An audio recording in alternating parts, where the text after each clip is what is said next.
सुप्रभात, वंदे मातरम विद्यार्थी मित्रों। मैं आनंद सर अपने YouTube channel make account easy with Anand sir में आपका हार्दिक स्वागत करता हूं। दोस्तों, स्टेट पार्ट 2 में हम पार्ट 5 विकलन सीख रहे हैं, जिसमें अलग अलग वीडियो के माध्यम से हमने विकलन का प्रमाणित स्वरूप, विकलन से संबंधित यानी विकलित ज्ञात करने से संबंधित कार्य नियम, जोड़ घटाव का कार्य नियम, गुणाकार का कार्य नियम और भागाकार का कार्य नियम, उसके उदाहरणों को सीखा था।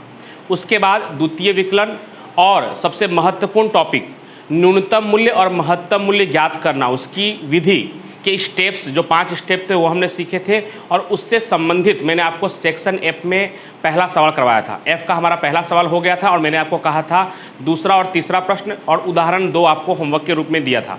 लेकिन आप में से कई बच्चों का कमेंट आया कि आपको सेक्शन एफ में दूसरे तीसरे प्रश्न को करने में दिक्कत हो रही है, और ये काफ़ी महत्वपूर्ण क्वेश्चन है, क्योंकि ये जो 5 प्रश्न, 3 प्रश्न और 2 उदाहरण, इन 5 प्रश्नों में से ही एक प्रश्न, कोई भी एक प्रश्न आपके किसी भी एग्जाम, चाहे वो आपके स्कूल में होने वाली एग्जाम हो या बोर्ड की एग्जाम, उसमें लगभग आना तय है। यानी काफ़ी महत्वपूर्ण क्वेश्चन है, इसलिए उसको ध्यान में रखते हुए मैं आज आपको सेक्शन एफ का दूसरा प्रश्न करवाने जा रहा हूँ। तो उसको आप ध्यान से देखिए, तब आप शायद ट्राई करेंगे तो आपको तीसरा प्रश्न आ जाएगा। तो एक बार मैं आपको याद दिला दूं कि न्यूनतम मूल्य और महत्तम मूल्य प्राप्त करने की जो विधि है, उसके 5 स्टेप क्या क्या है। तो सबसे पहले आपको सवाल में फलन दिया होगा, जिसे y से या f ऑफ x से दर्शाया होगा। आपको पहले स्टेप के रूप में फलन का विकलन प्राप्त करना होगा। सबसे पहले स्टेप में क्या करना होगा, आपको विकलन प्राप्त करना होगा, जिसे आप dy/dx या f' कहेंगे। विकलन प्राप्त करने के बाद दूसरे स्टेप में आपको dy/dx बराबर 0, यानी जो विकलन प्राप्त किया है उसके सामने 0 रखकर x के 2 स्थिर मूल्य आपको मिलेंगे। यानी आपने जो विकलन प्राप्त किया है उसके सामने 0 रखना है। क्यों? x के स्थिर मूल्यों को प्राप्त करने के लिए। और जैसे ही आप उसके सामने 0 रखेंगे, तुरंत स्थिर मूल्य नहीं मिल जाएगा, आपको उसका गुणनखंड करना है। गुणनखंड करने के बाद आपको 2x के 2 मूल्य मिलेंगे। उसके बाद तीसरे स्टेप में आपको द्वितीय विकलन प्राप्त करना है, और द्वितीय विकलन प्राप्त करने के बाद उसी स्टेप में आपको एक और काम करना है। द्वितीय विकलन प्राप्त करना है और आपने जो x के 2 मूल्य प्राप्त किए थे, क्रमशः बारी बारी से उन दोनों मूल्यों को आपको द्वितीय विकलन में रखना है। द्वितीय विकलन में x के उन मूल्यों को रखने के बाद यदि आपका आंसर माइनस में आता है, यानी 0 से छोटा आता है, तब आपको x के उस मूल्य के लिए महत्तम मूल्य प्राप्त होगा। और यदि आपका आंसर प्लस में आता है, यानी 0 से बड़ा आता है, तो x के उस मूल्य के लिए आपको न्यूनतम मूल्य मिलेगा। और न्यूनतम मूल्य और महत्तम मूल्य अगर आपको चाहिए तो उसको वापस आपको फलन में, यानी जो ऊपर सवाल दिया होगा उसमें x के उन मूल्यों को बारी बारी से रखना होगा। तो चलिए, सेक्शन एफ का पहला प्रश्न हमारा हो चुका था। सेक्शन एफ का दूसरा और तीसरा प्रश्न मैंने आपको कहा था, लेकिन मैं आज आपको दूसरा प्रश्न करवा रहा हूँ। पेज नंबर 199 पे है, थोड़ा ध्यान देना आप। तो प्रश्न नंबर 2, जिसमें f ऑफ x, इस बार f ऑफ x लिखा हुआ है 2x का क्यूब। मैंने पहले भी कहा है कि फलन को y से या f ऑफ x से दर्शाते हैं। तो यहाँ पे पहले वाले सवाल में y से दर्शाया गया था और दूसरे वाले सवाल में f ऑफ x से दर्शाया हुआ है। 2x का cube plus 3x square minus 36x plus 10। करना क्या है, तो आगे लिखा है x के किस मूल्य हेतु f ऑफ x महत्तम या न्यूनतम होगा उसे ज्ञात कीजिए, और महत्तम और न्यूनतम मूल्यों को भी ज्ञात कीजिए। सिर्फ x का मूल्य ज्ञात करना होता तो आपको एक स्टेप कम करना होता, लेकिन आपको x ही नहीं ज्ञात करना है, साथ ही साथ आपको महत्तम और न्यूनतम मूल्य भी ज्ञात करना है। तो क्या करेंगे, तो सबसे पहला स्टेप, हमें इसका विकलन प्राप्त करना होगा। इसका जो विकलन प्राप्त करेंगे उसे क्या नाम देंगे, तो f' ऑफ x। विकलन कैसे प्राप्त करते हैं दोस्तों, तो घात का गुणा सहगुणक के साथ करना होता है और बाद में घात को 1 कम कर देना होता है। तो वैसे अगर हम करेंगे तो 3 दूनी 6x का स्क्वायर, उसके बाद 2 का गुणा 3 से 6, और x के ऊपर 2 था तो अब 1 बचेगा, यानी कि 6x माइनस सिर्फ 36, क्योंकि यहाँ पे एक घात है, 36 से गुणा होगा तो 36 होगा, और उसके बाद x के ऊपर 0 बचेगा जो 1 में परिवर्तित हो जाएगा। यानी इसका होगा 2 तिहाई 6x स्क्वायर, 3 दूनी 6x माइनस 36, और 10 का क्या होगा 0। तो 0 लिखने की ज़रूरत आपको नहीं है, क्योंकि अगर आप 0 लिखेंगे तो आपको एक लाइन और लिखना पड़ेगा।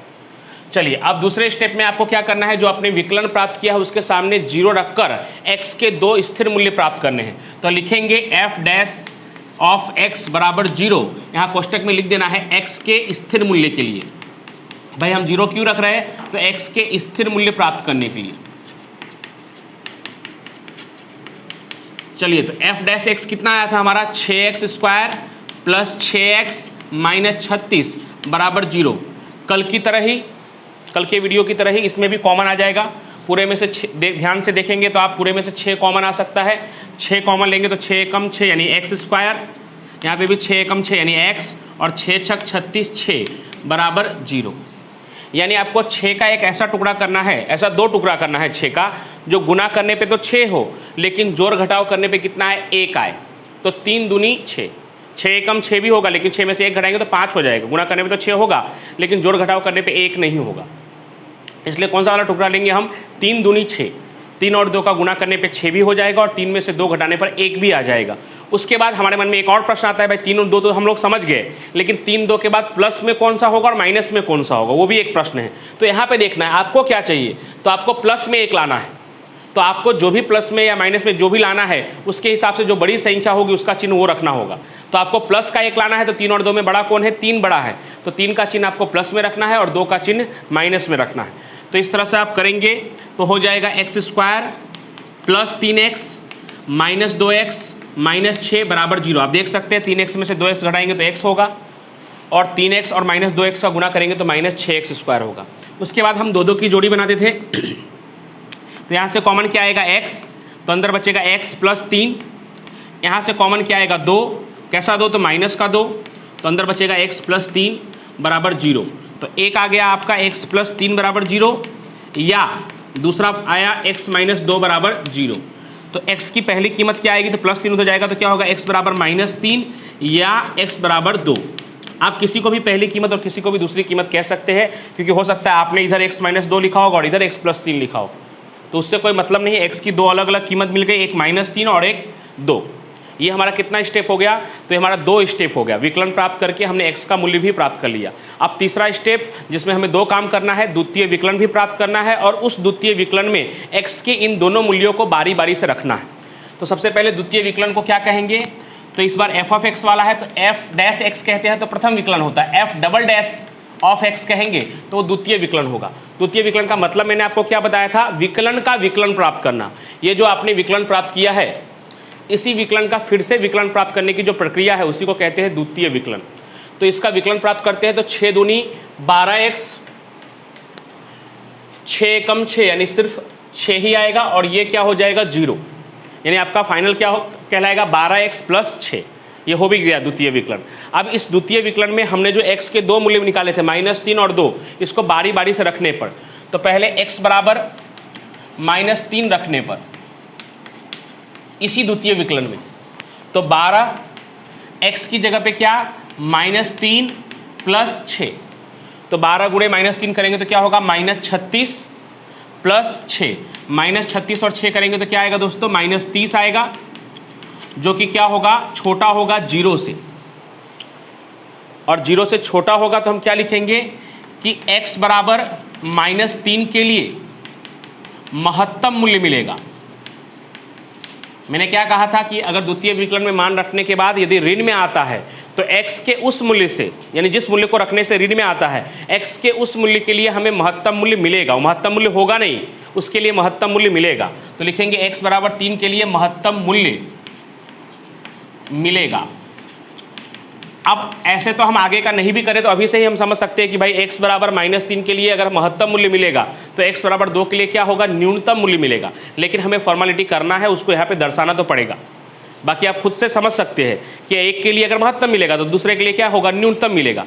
फिर भी हम कर देते हैं। तो इस बार x बराबर 2 रखने पर, किस में, तो द्वितीय विकलन में, तो 2 रखेंगे तो 12 गुणे 2 प्लस 6, तो 12 गुणे 2 24, 24 प्लस 6 30, जो कि क्या है बड़ा है 0 से, यानी प्लस में आया है। और प्लस में आया है तो क्या होता है, उसके लिए हमें कौन सा मूल्य मिलेगा, न्यूनतम मूल्य। तो लिखेंगे x बराबर 2 के लिए कैसा मूल्य मिलेगा, न्यूनतम मूल्य मिलेगा।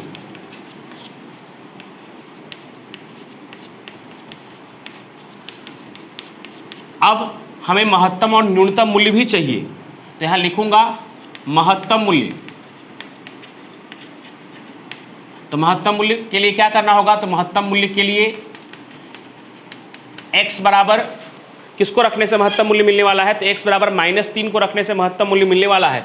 तो महत्तम मूल्य के लिए x बराबर -3 रखने पर, किस में रखने पर, तो जो आपको सवाल दिया हुआ है, जो फलन दिया हुआ है प्रश्न में, उस फलन में रखने पर, ना कि प्रथम विकलन में रखना है और ना ही दूसरे विकलन में रखना है। याद रखना है आपको कि महत्तम और न्यूनतम मूल्य प्राप्त करने के लिए x का जो भी मूल्य है, जिसके लिए महत्तम और न्यूनतम मिलने वाला है, उसको आपको फलन में रखना है। फलन में मतलब सवाल में रखना है, प्रश्न में रखना है। तो हमारा फलन क्या है, तो मैं यहाँ फिर से लिख ले रहा हूँ, ऐसा हो तो f ऑफ x बराबर, ऊपर लिख दे रहा हूँ, f ऑफ x बराबर है हमारा 2x का cube plus 3x square minus 36x plus 10, 2x का cube plus 3x square minus 36x plus 10। इसमें बारी बारी से हम जहाँ जहाँ x दिखाई दे रहा है उसकी जगह पे क्या रखना है आपको, -3।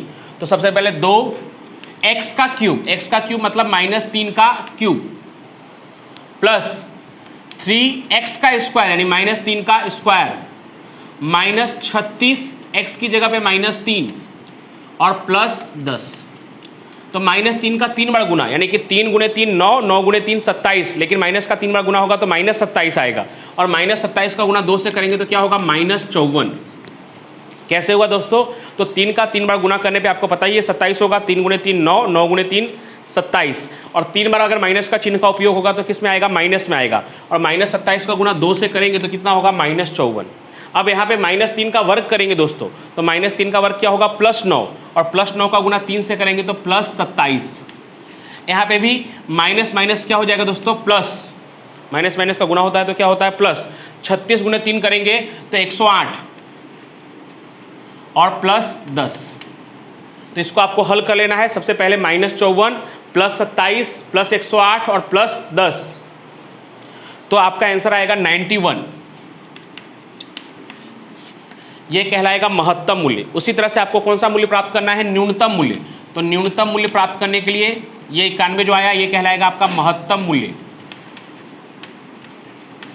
अब न्यूनतम मूल्य प्राप्त करने के लिए क्या करना है, तो न्यूनतम मूल्य के लिए आपको x बराबर क्या रखना है, तो हमने यहाँ डिसाइड किया था कि x बराबर 2 के लिए न्यूनतम मूल्य मिलेगा। तो न्यूनतम मूल्य प्राप्त करने के लिए आपको फलन में x बराबर 2 रखना है। तो फलन ऊपर लिखा हुआ है 2x का क्यूब, तो x की जगह पे 2, तो 2 का क्यूब प्लस 3x का स्क्वायर यानी 2 का स्क्वायर माइनस 36 × 2 और प्लस 10। तो 2 का क्यूब यानी 2 का 3 बार गुना 8, 8 दूनी 16 प्लस 2 का वर्ग 4, 4 तिहाई 12, 36 दूनी 72 प्लस 10, यानी 16 प्लस 12 माइनस 72 प्लस 10। ऐसा आप करेंगे तो ये आएगा माइनस में 34, जो कहलाएगा न्यूनतम मूल्य। तो इस तरह से फाइनल आंसर क्या कहलाएगा आपका, न्यूनतम मूल्य -34 और महत्तम मूल्य 91। अब आप स्वाध्याय में जो तीसरा प्रश्न बचा हुआ है, अब मुझे उम्मीद है कि आप इसी तरह से करेंगे तो आप तीसरा प्रश्न जरूर आसानी से कर सकते हैं। और साथ ही साथ जो मैंने आपको उदाहरण दिया था, तो उदाहरण के सवाल अगर आपको नहीं भी आएंगे तो आप उदाहरण में देख भी सकते हैं। उदाहरण नंबर 25 और 26 उसको भी आपको कर देना है, और आप मुझे विश्वास है कि आप उसे अच्छी तरह से कर सकेंगे। फिर अगले वीडियो में हम सीमांत आमदनी और सीमांत खर्च के टॉपिक को सीखेंगे। तब तक के लिए थैंक यू सो मच।